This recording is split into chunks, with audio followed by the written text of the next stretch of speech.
Illuminismo è l'uscita dell'uomo dalla minorità di cui è egli stesso colpevole. Minorità è l'incapacità di servirsi del proprio intelletto senza la guida di un altro. Colpevole è questa minorità, quando la sua causa non stia nella mancanza di intelletto, bensì nella mancanza di decisione e di coraggio nel servirsi del proprio intelletto senza la guida di un altro. Sapere aude, abbi il coraggio di usare il tuo proprio intelletto. Questa è dunque la parola d'ordine dell'illuminismo. Recensione dell'ultimo film di Martin Scorsese, Killers of the Flower Moon. Sigla!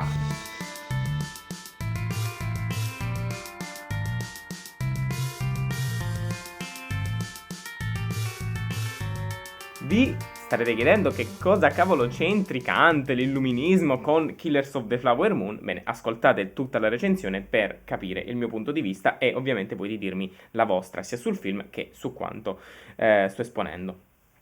Killers of the Flower Moon è un film del 2023 diretto da Martin Scorsese, prodotto da Apple TV Plus, quindi uscirà successivamente tra qualche mese in streaming su questa piattaforma, anche se in realtà non è ancora stata definita e rilasciata una data precisa per il rilascio.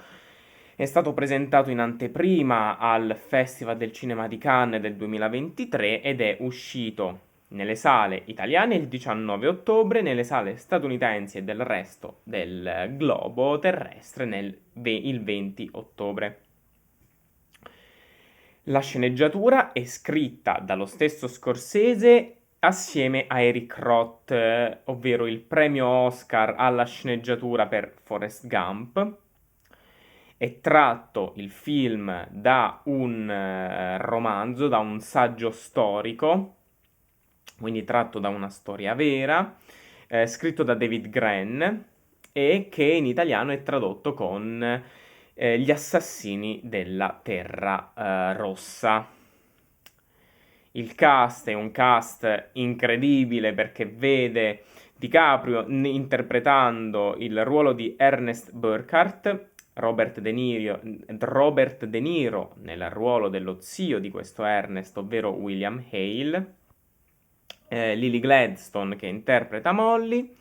Abbiamo un incredibile Jesse Plemons nei panni di un agente dell'FBI e per citare, anche se ha un ruolo secondario, Brendan Fraser che si trovano in questo suo in auge, diciamo nel suo periodo di rinascita nell'attorialità cinematografica, dopo il The Whale di Darren Aronofsky, quindi sono molto contento per lui che stia avendo questo rilancio della sua carriera. Comunque, il personaggio di Jesse Plemons, questo agente dell'FBI del quale non ricordo il nome, mentre ha un ruolo un pochino più secondario in Killers of the Flower Moon, ha un ruolo totalmente centrale in quello che è il romanzo di David Grenn, perché si basa questo romanzo storico dall'esterno, quindi dal punto di vista di questo agente FBI che mano a mano cerca tracce, risolve misteri per capire chi sono, quindi dall'esterno all'interno, chi sono questi killers, chi sono questi assassini degli Osage. Perché di che cosa parla la trama? Parla di uno sterminio, di morti che avvengono a volte in un'aura di mistero. Perché? Perché ci troviamo, appunto, come dicevo, fatti realmente accaduti negli anni 20 del Novecento in questa cittadina di Fairfax, in Oklahoma. Cosa accade? Accade che negli anni 20 questa tribù nativa americana che abitava quel luogo scopre questi giacimenti di petrolio e diventa ricchissima, diventa una delle tribù, delle popolazioni in quel periodo più ricche del mondo. E il modo in cui ci viene narrato, ci viene raccontato ciò è assolutamente geniale, secondo me, perché, e qui c'è un grandissimo applauso alla regia, ma al montaggio stesso, perché Scorsese decide di narrarcelo attraverso l'uso di una messa in scena tipica del cinema delle origini, anche perché ci troviamo negli anni '20 e quindi abbiamo una successione di immagini a modi documentario che ci narrano il come questa popolazione è divenuta una delle più ricche al mondo e quindi tutte le caratteristiche della narrazione, comunque delle proiezioni cinematografiche in quel periodo, quindi la macchina da presa frontale all'azione, ovviamente intervallate da didascalie, perché non essendoci ancora il suono, che arriverà poi negli anni '30, quindi un decennio dopo, a mo' di documentario sì, ma immagini intervallate da queste didascalie, ovviamente in bianco e nero e ovviamente essendo muto con le musiche tipiche anche del cinema di quegli anni, quindi musiche molto vivaci, comunque per mantenere alta l'attenzione. Musiche, quindi faccio davvero un plauso a Robert Robertson, che è il compositore, fu anzi il compositore di questo lungometraggio, perché purtroppo venne a mancare qualche mese fa, nell'agosto del 2023. Delle musiche davvero davvero molto ben amalgamate nella creazione dell'atmosfera del film, perché passano appunto da queste musiche sperimentali, ma comunque musiche che richiamano perfettamente il cinema delle origini, il cinema delle attrazioni, così come viene chiamato, passando poi per quello che è il vero e proprio stile del film, quindi atmosfere country, perché ci troviamo in questa America dell'Oklahoma, molto stile western, queste musiche appunto country, ma che poi vanno verso l'aurea, un'atmosfera di più mistero, mystery, detective story, perché appunto comunque la storia in generale, così come quella di David Grenn, è quella che gli Osage, ad un certo punto, questa tribù ricchissima, ovviamente, dove c'è tutto questo denaro, il denaro chiama quelle persone avide di quel denaro, che sono disposte a tutto pur di averlo. E quindi iniziano ad essere uccise. Ci sono queste uccisioni in quegli anni e che poi l'intervento dell'FBI riesce a capire chi sono questi assassini. Ora, non è questo però il tema del film, di tutte queste 3 ore e mezza del film.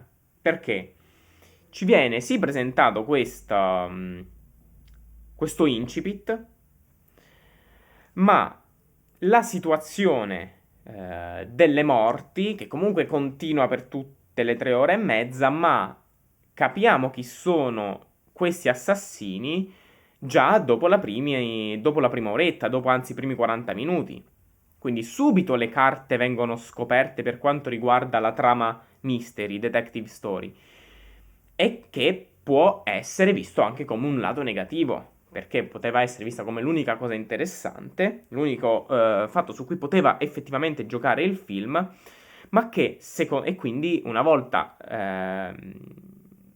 che la sceneggiatura stessa ci pone di fronte al dirci sono i colpevoli di queste sparizioni, di queste uccisioni, sono questo e quest'altro. Facendo spoiler, perché è una recensione spoiler, sono William Hale, che è la mente dietro tutto, e tutte le persone che lui coinvolge, quindi anche lo stesso Ernest, il nipote, interpretato da DiCaprio. Ma la cosa che a me ha fatto apprezzare il film, e che secondo me è la chiave di lettura per leggere le intere quasi 4 ore di esperienza cinematografica, non è la trama mystery, che poi comunque continua nonostante noi già sappiamo chi siano i responsabili. Quindi è ovvio anche che se vedo il film pensando di avere anzi, in ottica del film giallo di mistero e quindi del voler sapere chi siano, è comunque costruito perfettamente questa atmosfera gialla della confusione, così come sono totalmente confusi gli Osage che non sanno il perché di queste morti, così lo siamo noi spettatori in questi primi 40 minuti. È ovvio che se ripongo le mie aspettative o comunque la mia volontà di esperienza in questo film di Martin Scorsese su questa trama, è ovvio che rimarrò deluso perché tutto il resto, nonostante continuino queste uccisioni, noi già sappiamo appunto chi è stato. Allora, ecco, secondo me la chiave di lettura dell'intero film è ovviamente anche secondo me una scelta esplicita, comunque deliberata del regista, perché altrimenti non avrebbe reso esplicito e palese chi siano appunto gli artefici di questo massacro. La chiave di lettura è l'interpretazione psicologica, perché ecco la grandissima eh, ciò che fa di questo film un'opera davvero immensa, secondo me, ovvero non tanto la regia, non tanto anche qui le musiche, perché non è che hanno, così come la regia, un picco, non eccellono, che significa la regia, la trama stessa, non ha climax, non ha picchi emotivi o comunque colpi di scena incredibili o comunque fatti rendere, diciamo, resi in maniera estetica con un picco emotivo. Ma queste 3 ore e mezza procedono semplicemente, vanno avanti. E per questo dico che invece tutto questo procedere lentamente serve per entrare in profondità e nell'introspezione del personaggio, dei complessi, e qui è la forza del film, non tanto nella regia, che è una regia molto standard, appunto senza neanche picchi registici, tranne qualche campo largo, tranne qualche piano sequenza, dato che sono sempre molto statiche le riprese, c'è qualcosina sempre molto campo contro campo nei dialoghi, c'è qualche spunto interessante di soggettive di un personaggio al quale corrispondono sguardi in macchina degli altri personaggi che se lo vedono venire incontro. A parte queste tecniche che un pochino vanno fuori dalla tecnica semplice, come posso dire, non ci sono veri e propri picchi, ma aumenti anche stessi di ritmo di montaggio. Tutto procede lentamente, procede, non saprei come altro dire. E dunque, la forza di questo film dov'è, secondo me? È ciò che mi ha poi lasciato ancorato alla sedia per queste quasi 4 ore. Sono le grandissime introspezioni e i complessissimi giochi psicologici che vedono, relazioni anzi psicologiche, che vedono i personaggi legati. Perché? William Hale, partendo da lui, lo zio, interpretato da Robert De Niro, e qui ovviamente la sceneggiatura e riesce ad avere e riesco a percepire la sua forza solamente perché gli attori hanno dato davvero una grandissima interpretazione, tutti quanti, davvero straordinari. Partendo da De Niro, questo William Hale, che è appunto un avido di denaro, fa quello che fa per il denaro, vuole il potere, vuole i soldi, perché cos'è per lui il potere? È la ricchezza. E mi ha ricordato moltissimo il modo in cui agisce l'imperatore Palpatine in Star Wars nella trilogia prequel. E qua ecco perché dico la grandissima complessità della trama, della sceneggiatura, perché solo attraverso una scrittura così, non meticolosa, ma veramente, veramente ben pensata e ben fatta. Perché comunque in un film riesce a farti capire, e anche in maniera molto più evidente e migliore rispetto a 3 film interi nella trilogia prequel di Star Wars, ovvero perché cosa fa Palpatine così come agisce William Hale. Sono delle persone che agiscono in maniera mascherata. Perché? Così come Palpatine utilizza lo stesso nome Sheev Palpatine come facciata, quindi la sua personalità, il suo personaggio appunto il suo personaggio dell'essere politico della Repubblica Galattica nel Senato Galattico utilizza questa sua facciata di buon senatore per però quindi agire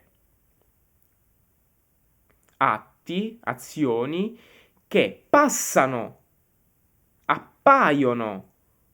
E questa è la grandissima complessità del personaggio e della sua psicologia, da manipolatore, perché fa in modo che le sue azioni appaiano in un certo modo percepito come positivo per guadagnarsi la fiducia e la stima. Nel caso di Palpatine degli altri senatori, del consenso, anzi quasi dell'intera galassia, e quindi nel caso di Palpatine la sfiducia nei confronti dei Jedi, nel caso di William Hale il suo guadagnarsi la fiducia, la stima, la profonda amicizia che credono gli Osage possano affidare a William Hale, ma che in realtà quelle stesse azioni pongono i semi, le basi per in realtà avere una ricaduta secondaria. Questa ricaduta secondaria è quella che sa solo lui, quelle che in realtà sono i suoi veri intenti. C'è poco da capire che in realtà è una personalità totalmente malvagia e moralmente accusabile, moralmente negativa, una cosa del genere. Dal lato di Palpatine, quindi ciò che nasconde è in realtà l'identità, ed è questo poi la grandezza di Star Wars, che te lo mette anche in maniera esplicita, visiva, anche stessi di nomi, e l'identità di Darth Sidious, da Sith, e quindi il suo voler instaurare, anche qui, come passa invece il nuovo impero galattico per riportare pace e giustizia nella galassia, in realtà è per instaurare un nuovo regime dittatoriale, per attraverso il pugno di ferro governare la galassia e far riemergere questo impero Sith dopo che sono stati sconfitti dai Jedi millenni fa in questa sua trama di vendetta. William Hale la stessa cosa. Si fa credere amico e degno di stima degli Osage, che fino alla fine lo vorranno proteggere, comunque lo crederanno uno che sta dalla loro parte, ma che in realtà sotto sotto sta mettendo attraverso delle azioni, quindi tutti questi omicidi che appaiono casualmente agli occhi degli Osage, non fanno altro che in realtà far sì di poi smascherare quelle che sono le sue vere intenzioni di William Hale, ovvero l'avere il loro denaro, il denaro degli Osage. Quindi se da un lato abbiamo una personalità manipolatrice, in questo tema, grande tema, che è al quale ruota il film, così come lo stesso tema che ritorna nella filmografia, nella poetica di Scorsese, anche in Wolf of Wall Street, ovvero il denaro, in questo caso attorno all'avidità di denaro, alla ricerca di questo potere fugace esterno, ruotano le personalità di William Hale, appunto il manipolatore che per avere il denaro utilizza in maniera meschina e inumana, disumana le persone per i propri scopi. Quindi il soggiogatore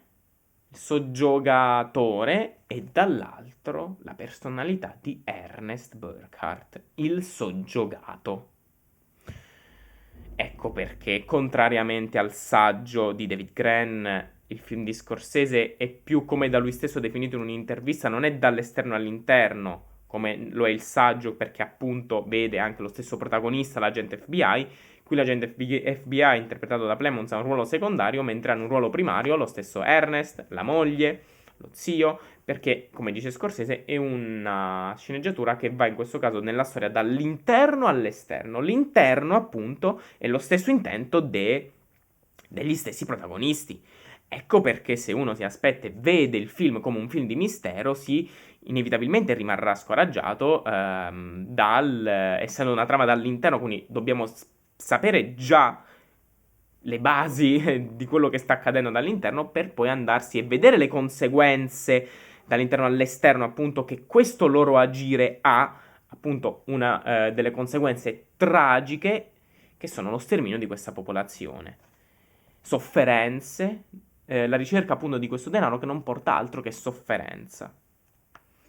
Sofferenza attorno a loro, per i loro cari anche e per loro stessi. E arriviamo alla personalità di Ernest Burkhardt, che è quella a cui ho legato il pensiero dell'illuminismo, anzi contro il quale sarebbe andato Kant. Kant avrebbe criticato in maniera incredibile l'agire di Ernest, tralasciando la stessa critica che passa dal film, ma che è un po' secondaria, della fugacità, della fragilità del potere del denaro, di cercare questo potere che è all'esterno, ovviamente. Fugace, non fugace, è comunque un sinonimo, transitorio. La base, appunto, delle restanti ore del film è proprio questo complesso gioco di interazioni psicologiche che portano alle quali alla base c'è la volontà di denaro. Perché così come William Hale, anche Ernest Burkhardt ci sottolineano ogni volta come lui ami il denaro. Ma ciò su cui si concentra la sceneggiatura è il diverso modo di agire, di reagire a questa loro volontà, a sua volta essa stessa problematica, perché ricerca qualcosa di esterno, di transitorio, mentre Hale lo fa in maniera volontariamente subdole e malvagia per i suoi scopi, creando maschere per appunto apparire, a guadagnarsi la fiducia anche dello stesso nipote per però avere i suoi scopi, e invece la personalità del nipote, che è una personalità, contrariamente a quella dello zio, che anche lui ricerca il denaro, ma è una personalità fragile, che ha una concezione fragile di se stesso, non è in grado di agire in maniera deliberata, anzi ha bisogno di qualcuno di esterno, quindi lo zio, che lo convince di potersi fidare di lui, e lui stesso, Ernest, si convince della bontà della volontà dello zio, perché quindi si fida di ciò che gli viene detto e non di se stesso, di ciò che realmente vuole. E qual è la problematica di questo agire? Che è quella che ci critica e della quale ci parla Kant, comunque l'intero il pensiero dell'illuminismo, è quello che il problema di non essere noi stessi causa del nostro agire, o comunque noi stessi alle redini responsabili di ciò che pensiamo, delle nostre azioni, se non partiamo da questo presupposto di avere il coraggio di usare il nostro intelletto, e leggeremo il passo che ho letto all'apertura di questa recensione, andandolo a soffermarci sui vari punti, collegandoli al film, al personaggio di Ernest.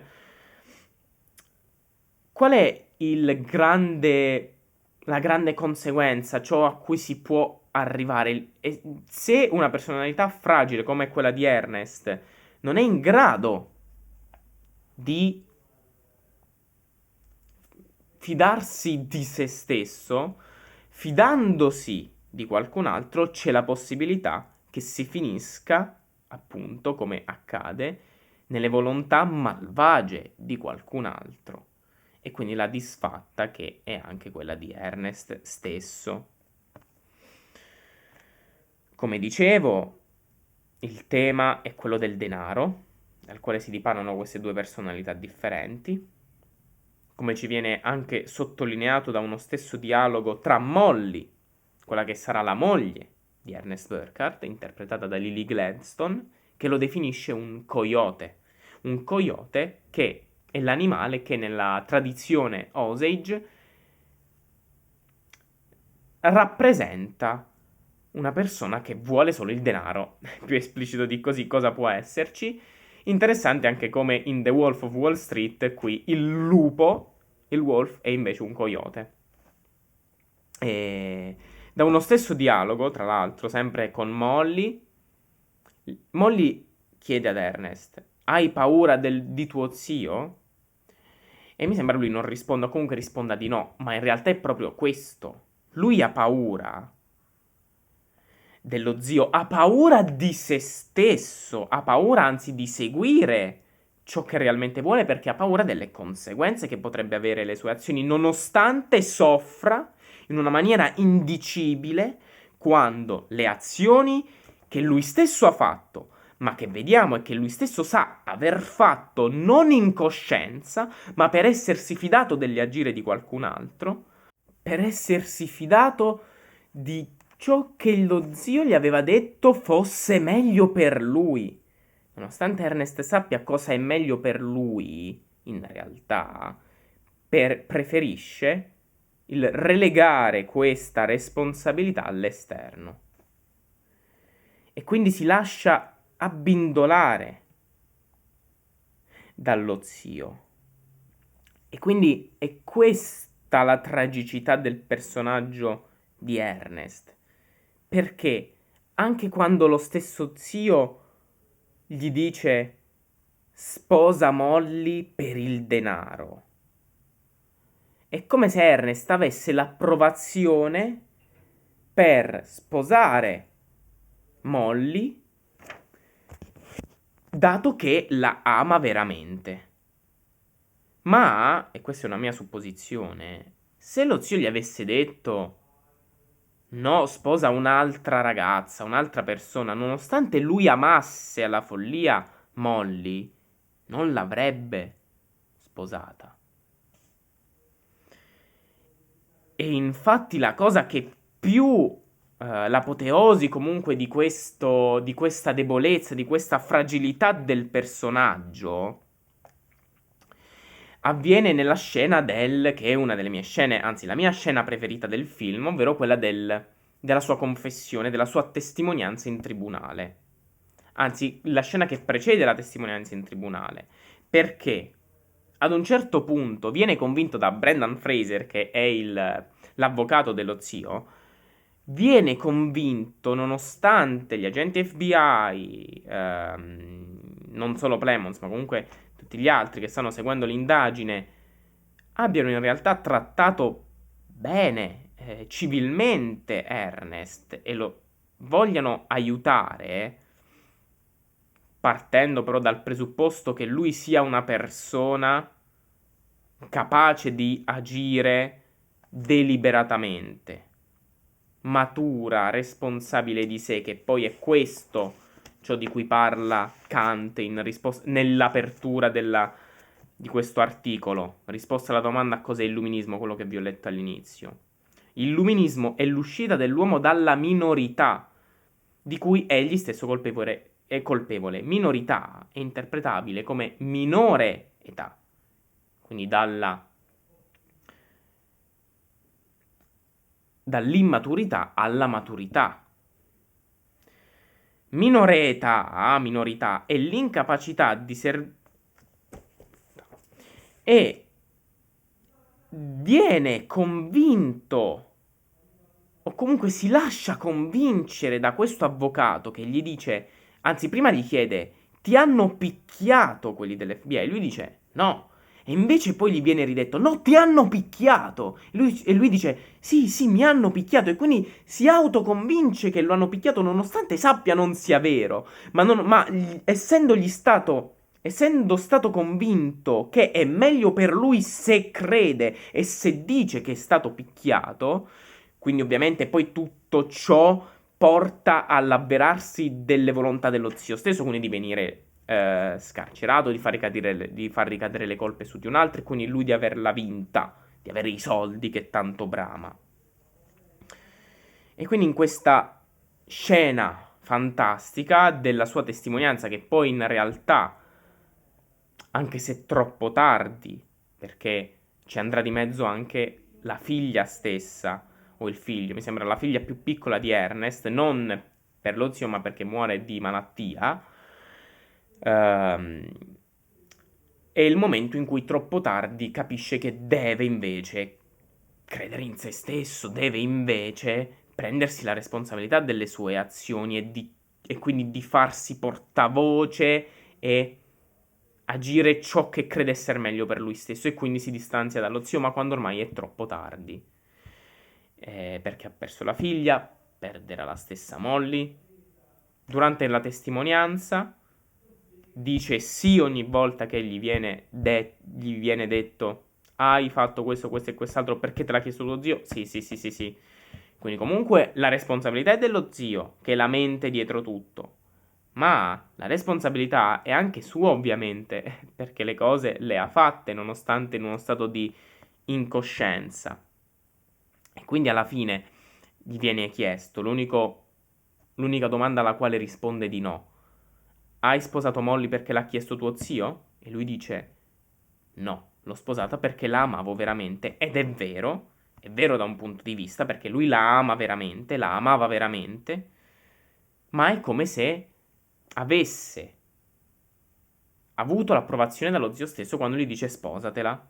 Perché è ovvio come hanno presentato il personaggio, se lo zio gli avesse detto no, sposati un'altra, Ernest lo avrebbe lasciato perdere, nonostante lui stesso poi avrebbe sofferto, perché per lui sapeva che sarebbe stato meglio seguire ciò che realmente amava, ma non avendo questa forza si sarebbe affidato alla volontà dello zio per però anche lui stesso raggiungere il denaro. Io voglio il denaro, Ernest, ma per farlo non mi sento capace ma mi affido a qualcuno che secondo me ne sa di più. Mio zio, dato che un po' ne ho paura di mio zio, ho paura di ciò che mi potrebbe fare, ho paura di ciò che le mie azioni potrebbero fare, le ripercussioni delle mie azioni. Ma che cosa accade quando non abbiamo fiducia nel nostro agire, nella nostra volontà e quindi nelle nostre azioni? Succede che diveniamo preda delle volontà di altre persone, viviamo la vita di qualcun altro e siamo manipolabili da queste altre persone. Ora, il personaggio di Ernest è dunque un personaggio che da un lato possiamo compatire, perché soffre. Appunto, vedi, e questa poi è anche la grandiosità di DiCaprio, della sua interpretazione. Vediamo quanto soffra alle conseguenze delle sue azioni, a quando la casa della sorella della moglie viene fatta esplodere. Non si aspettava un'esplosione del genere, ad esempio. Vediamo come soffre quando, e questo è un altro tema importantissimo, ovvero quello che forse, anzi non forse, che in realtà l'insulina che danno alla moglie, che lui stesso dà alla moglie, essendo la moglie Molly malata di diabete, ad un certo punto capiamo che è tutto fuorché insulina, o forse insulina sì, ma unita ad un veleno. Perché lo stesso Ernest, dopo un dialogo con lei, perché nonostante gli inietti l'insulina ogni giorno, lei sta sempre peggio, lui beve quella sostanza, quel liquido che gli inietta. Dopo che in questo dialogo Molly dice di aver visto un gufo, il gufo che nella tradizione Osage ti appare quando stai per morire, lei dice che non morirà da sola, quindi in questa cosa di sorta di unione psicologica di amore tra i due personaggi, DiCaprio vuole uccidersi, Ernest vuole uccidersi e quindi beve questo veleno che le sta dando. Qual è il problema? È che anche nella realtà, cioè nella storia reale di questi fatti, non si sa che cosa stavano dando realmente a Molly, non si sa se suo marito realmente sapesse che la stavano avvelenando o meno. Comunque, nel film, e appunto la grandiosità della sceneggiatura, del come rendono ciò che rafforza la fragilità dello stesso e anche l'irresponsabilità dello stesso Ernest, di questo suo personaggio, perché sa che la sta avvelenando, sa che lo zio vuole la sua morte, e glielo dice anche, mi sembra, ora non ricordo, vuole la morte lenta della moglie perché così lo stesso Ernest abbia i soldi. Ovviamente il modo in cui William Hale lo fa passare ad Ernest è che tu avrai soldi, e quindi per questo Ernest si lascia abbindolare. Ma è ovvio come poi stia mettendo le basi per averli lui questi soldi, lo zio stesso, ovviamente. Tutto a scapito degli altri, e ovviamente a scapito degli altri che si lasciano. Perché la colpa è loro, come dice Kant. Colpevole è questa minorità, quando la sua causa non stia nella mancanza di intelletto, non è nella mancanza di un proprio, come in Ernest, di una propria volontà, di un proprio sentire ciò che lui pensa sia giusto, ma la causa sta nella mancanza di decisione e di coraggio. Perché, appunto, lui si fida non di se stesso, ma si fida dello zio, e che lo porta ad avere questo denaro. Cosa accade? Accade che lui stesso sa che la sta avvelenando, ma continua a farlo illudendosi di stargli dando l'insulina. Perché vediamo, ed è questa la tragicità del personaggio di Ernest, da un lato soffre, come dicevo prima, lo vedi soffrire in una maniera indicibile a queste azioni che fa, mentre appunto la casa esplode del quartiere, mentre si vuole lui stesso avvelenare. In totale contrasto questa sua sofferenza in se stesso e con l'amore profondo che prova nei confronti di Molly. Questo suo amore vero, che vedi essere vero e profondo, che però è in totale contrasto con la sua non forza, non riuscire a decidere per sé. E quindi da un lato lo compatisci per ciò, ma dall'altro lo schifi totalmente. Perché lo vedi che deliberatamente, poi in realtà, che sia in uno stato di incoscienza o meno, che sia in uno stato di fragilità psicologica o meno, è comunque responsabile delle sue azioni, e altrimenti non ci sarebbe diritto, altrimenti vivremo in uno stato di inciviltà totale. La sta avvelenando sua moglie, nonostante non abbia la forza di realizzarlo. Lui anzi si illude che gli stia dando insulina perché la ama, nonostante sappia che non è così. Ma è come se si deresponsabilizzasse.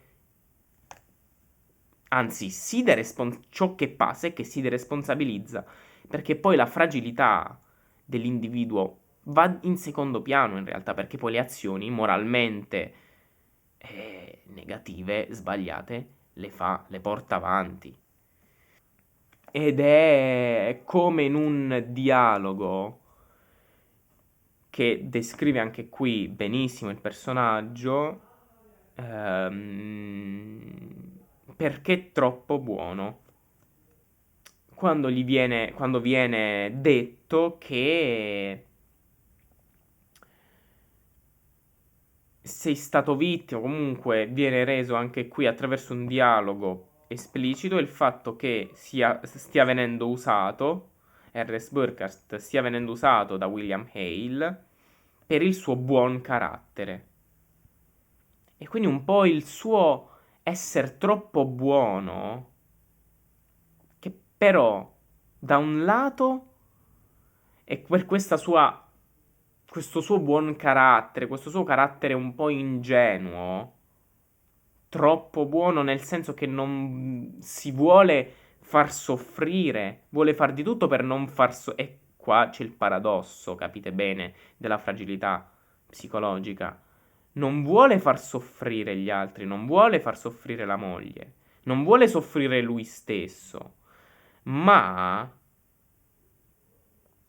è come se fosse una profezia che si autodetermina, perché per evitare ciò metto in atto quelle azioni che in realtà non fanno nient'altro che porre i presupposti per la realizzazione di ciò che volevo evitare. Perché il modo con cui lo faccio Cioè, non è sbagliato, ecco, avere paura, la non volontà di soffrire o di non far soffrire, ma poi è il modo con cui si reagisce a ciò. Perché Ernest non reagisce, o comunque lo fa ma in maniera inconsapevole, incosciente. Non lo fa sentendosi a capo di se stesso, sentendosi in grado, libero di scegliere per sé, in grado di affrontare le conseguenze delle sue scelte. Più che le conseguenze, non si sente forte abbastanza, non ha abbastanza fiducia in sé di ritenersi in grado di confrontarsi con se stesso, di confrontarsi con il peso, comunque con ciò che le sue azioni portano. E quindi che fa? È preda delle manipolazioni. Non fidandosi di se stesso, non considerandosi, come ho già detto, in grado di agire o a reagire agli eventi esterni, viene manipolato dallo zio. È eterodiretto. Diretto, letteralmente, la parola eterodirezione significa essere diretti dall'esterno. E dunque diretto da qualcun altro perché non si sente a capo di se stesso. Ed è la parola d'ordine dell'illuminismo. Sentiti a capo di te stesso. Sentiti a capo, ma sentiti in grado, perché lo sei, di fronteggiare le conseguenze delle tue azioni. Ovviamente la paura che sente anche Ernest è quella della responsabilità. Perché è ovvio, a ogni azione corrisponde una reazione. Ma se non me ne sento io responsabile, finirò comunque per fare danni ulteriori, gravissimi danni, che poi ciò che accade, appunto, tragedie immonde nel film, lo sterminio degli Osage, sofferenze al mio esterno, ma anche a me stesso, perché avrò totalmente soppresso le mie di volontà, la mia interiorità. Quando Ernest se ne rende conto, alla fine, come ho già detto, è troppo tardi. La figlia è morta. Molly lo lascerà perché Molly capisce. Sapevi che mi stavi avvelenando? Le chiede. Lui dice no. E anche qui, se lo vogliamo prendere sulla parola, vedeva che le stava peggio e anzi, Molly lo lascia proprio per questo fatto, proprio per la sua mancata forza di avere fiducia in se stesso, per la sua anzi mancata presa di consapevolezza di se stesso e delle azioni. E quindi vi rileggo il passo di Kant, così avete anche più strumenti per capire questo stesso estratto dell'articolo, sia la mia interpretazione di Killers of the Flower Moon. Rileggo.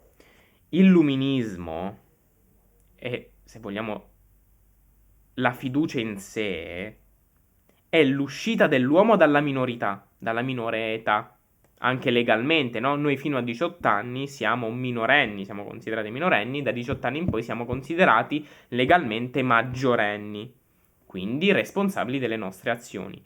Ma ciò che l'illuminismo critica e ciò a cui l'illuminismo chiama è la maggiore età anche intellettuale, perché se lo siamo legalmente, non sempre lo siamo anche intellettualmente, o siamo in grado di considerarci. Ovviamente non è solo dovuto ad un fatto così, ma anche appunto psicologico, stesso patologico, anche può sfociare nella patologia, il fatto di non sentirsi in grado di esserlo, ed è la mancata fiducia in noi. Quindi l'illuminismo, la fiducia in se stessi, è l'uscita dell'uomo dalla minore età, di cui è egli stesso colpevole però, perché la minore età è l'incapacità di servirsi del proprio intelletto, se vogliamo è l'incapacità di agire ciò che si crede essere moralmente più giusto per se stessi, senza la guida di un altro. Ernest non lo riesce a fare senza la guida di qualcun altro, dello zio. Colpevole però è questa minorità, nonostante, per quanto tu possa compatirlo, Ernest, perché lo vedi essere fragile, lo vedi quasi quasi non essere colpa sua perché è fragile psicologicamente, non può non essere colpevole. E quando però iniziamo a considerarci colpevoli, responsabili, là allora sentiamo e sentiamo quella fiducia che possiamo e che dobbiamo avere, quel presupposto dal quale dobbiamo partire, ovvero il fatto di essere di avere le capacità di rispondere alle nostre azioni e la capacità di agirle. Al punto colpevole è questa minorità, quando la sua causa non stia colpevole è questo Ernest, quando la sua causa del suo agire non è nella mancanza di intelletto, non è appunto nella mancanza di non amare la moglie, di non pensare cosa sia più giusto per lui, anche se poi vediamo che comunque anche qui è sbagliato ciò che lui vuole raggiungere, ovvero il denaro, cose esterne. Bensì la causa sta nella mancanza di decisione e di coraggio del servirsi del proprio intelletto senza la guida di un altro. Mancanza di decisione e di coraggio. Per quanto tu possa compatirlo perché vedi che è fragile, non puoi non additarlo in una società civile nella quale viviamo. Non si può non ritenere responsabile qualcuno. Come dicevo tra l'altro nel video di Hume sulla necessità. È ovvio che ogni nostro agire è quasi necessario, no? Essendoci un insieme di concause che non conosciamo, se ci guardiamo come spettatori della nostra vita dall'esterno, col senno di poi una nostra azione passata non poteva andare altrimenti. Il nostro agire è come se predeterminato, passatemi questo termine. Ma se lo considero predeterminato, allora non mi considero più responsabile. E io devo invece partire da questo presupposto, perché se no, come faccio a vivere in società? Come faccio a creare relazioni? Se non parto dal presupposto, tra l'altro, di essere libero, per quanto la scienza, per quanto la filosofia ci dica che non siamo liberi, non esiste il libero arbitrio. Se non pongo, come ci dice l'illuminismo, quella libertà, se non mi reputo e se non mi fido di essere libero, o non mi considero tale, e allora ecco tutte le tragedie immonde che accadono attorno a noi e che accadono poi a noi stessi.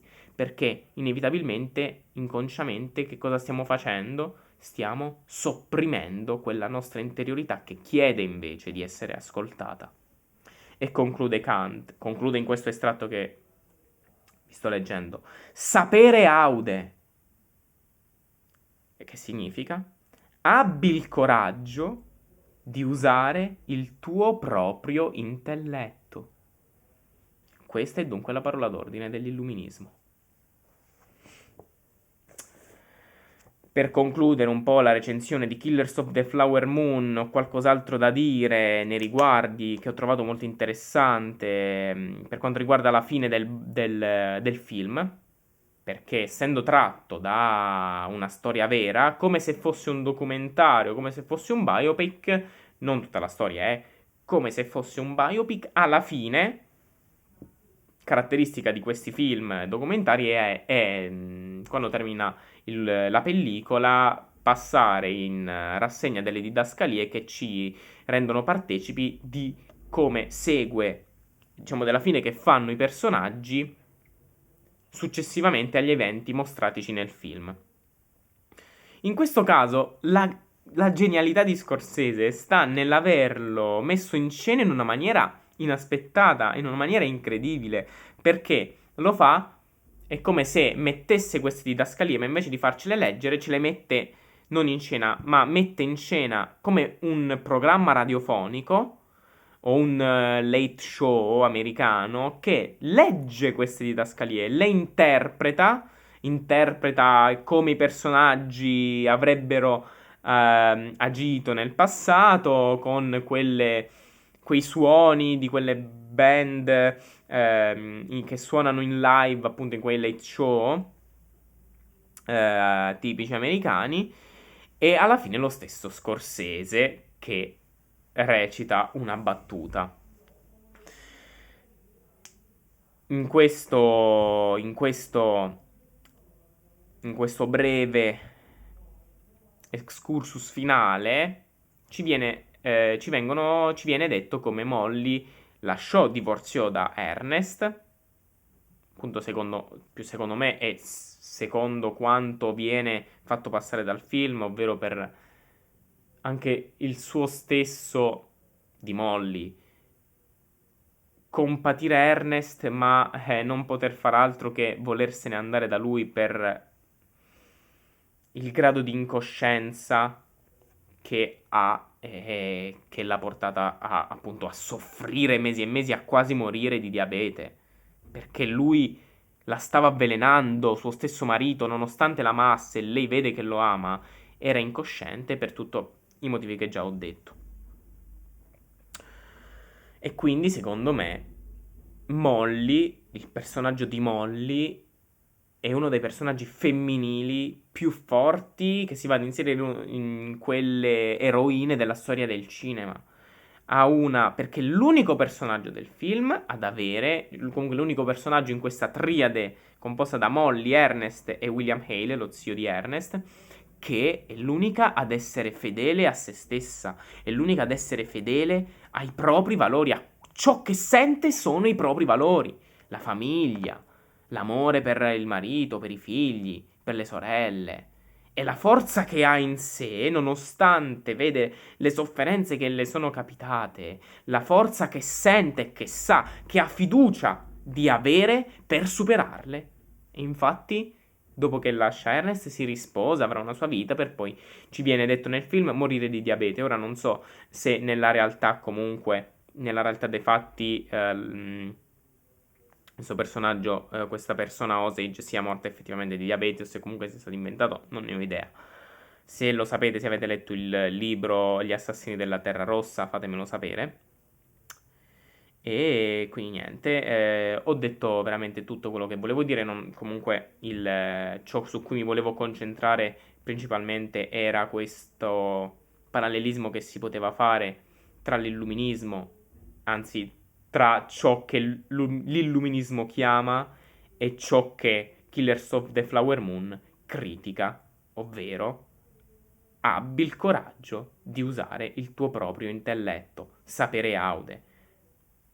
Io invece dico, abbi fiducia di seguire ciò che credi essere più giusto per te. Abbi fiducia nelle tue capacità di far fronte a quelle che sono le azioni che te stesso ti richiede. Spero che questa recensione vi sia piaciuta. Se avete seguito il video fin qui, vi invito a commentare, a dirmi la vostra, vi invito a mettere mi piace, a condividere il video perché è gratis per voi ed è l'unico modo che ho per crescere, che voi avete se volete aiutarmi a farmi crescere in questo mio lavoro che sto portando avanti. Vi ringrazio ancora per aver seguito il video, noi ci vediamo alla prossima. Ciao a tutti ragazzi.